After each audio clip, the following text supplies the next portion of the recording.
नमस्कार. नमस्कार. आज आपल्यासोबत कोकणातील शेतकरी आज आपल्यासोबत आहेत आणि निसर्गाच्या सानिध्यामध्ये शेती करताना एक वेगळा आनंद, ऊर्जा त्यांना नेहमीच मिळते.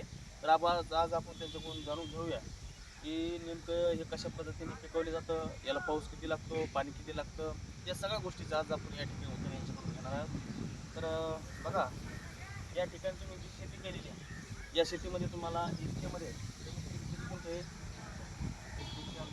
शेत आहे आणि हे कोकण भागातील मुख्य पीक म्हणून ओळखलं जातं.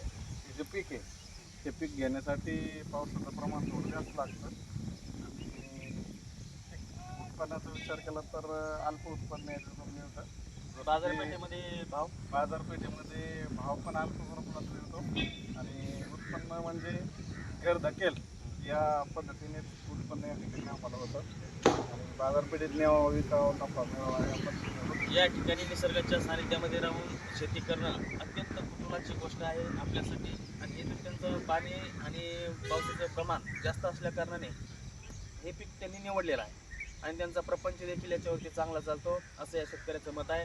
बघा, आता आपल्याला कुतूहल वाटतं की निसर्गाच्या सानिध्यामध्ये आपण आलो, परंतु त्यांचं हेच जगणं अत्यंत मुश्किल आहे. त्याच्यामध्ये संघर्ष करावा लागतो. पाणी अल्प पाऊस जर झाला तर त्याच्यामध्ये पिकाची नासधूस देखील जास्त मोठ्या प्रमाणात होते. असा हा संपूर्ण शेतकऱ्यांचा संघर्ष त्यांनी आपण थोड्याशा शब्दामध्ये जाणून घेतला. धन्यवाद.